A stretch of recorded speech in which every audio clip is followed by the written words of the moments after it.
I couldn't allow the woods to confuse me again. I would not let anyone else fall into its trap. Kayla didn't seem affected. I grabbed her hand to make sure we stayed together. We only had to go a few steps, but it felt like a boot camp run before we reached Sherman Yang. "Sherman!" I grabbed his arm. He tried to shake me off. Fortunately, he was sluggish and dazed, or I would have ended up with scars of my own. Kayla helped me turn him around. His eyes twitched as if he were in some sort of half-conscious REM sleep. "No, Ellis, gotta find him. Miranda, my girl."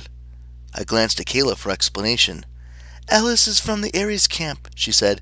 "He's one of the missing." "Yes, but Miranda, his girl?"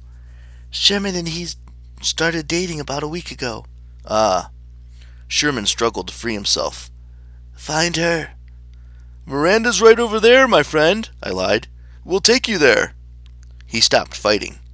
His eyes rolled until only the whites were visible. "Over here?" "Yes." "Ellis?" "Yes, it's me," I said. "I'm Ellis." "I love you, man," Sherman sobbed.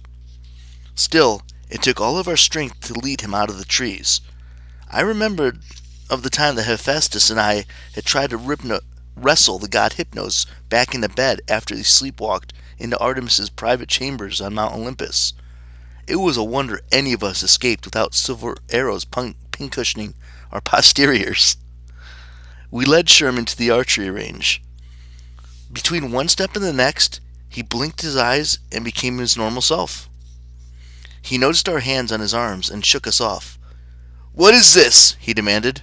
"You are walking into the woods," I said. He gave us drill sergeant glower. "No, I wasn't." Kayla reached for him, then obviously thought better about it. Archery would be difficult with broken fingers. "Sherman, you were in some kind of trance. You were muttering about Ellis and Miranda." Along Sherman's cheek, his zigzag scar darkened to bronze. "I don't remember that." "Although you didn't mention the other missing camper," I added helpfully. "Cecil?" "Why would I mention Cecil?" Sherman growled. "I can't stand the guy.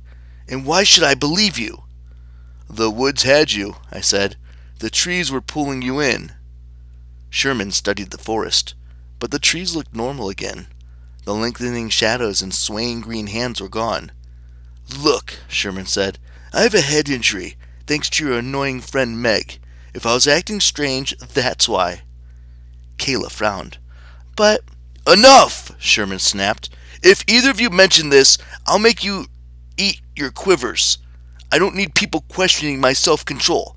Besides, I got the race to think about." He brushed past us. "Sherman!" I called. He turned, his fists clenched. "The last thing you remember," I said, "before you found yourself with us. What were you thinking about?" For a microsecond, a dazed look passed across his face again. "About Miranda and Ellis. Like you said, I was thinking. I wanted to know where they were." "You were asking a question, then?" A blanket of dread settled over me. "You wanted information." At the dining pavilion, a conch horn blew. Sherman's expression hardened. "Doesn't matter. Drop it. We've got lunch now, then I'm going to destroy you all in the three-legged death race." As threats went, I had heard worse, but Sherman made it sound intimidating enough. He marched off towards the pavilion. Kayla turned to me. "What just happened?" "I think I'm understanding now," I said. "I know why those campers went missing."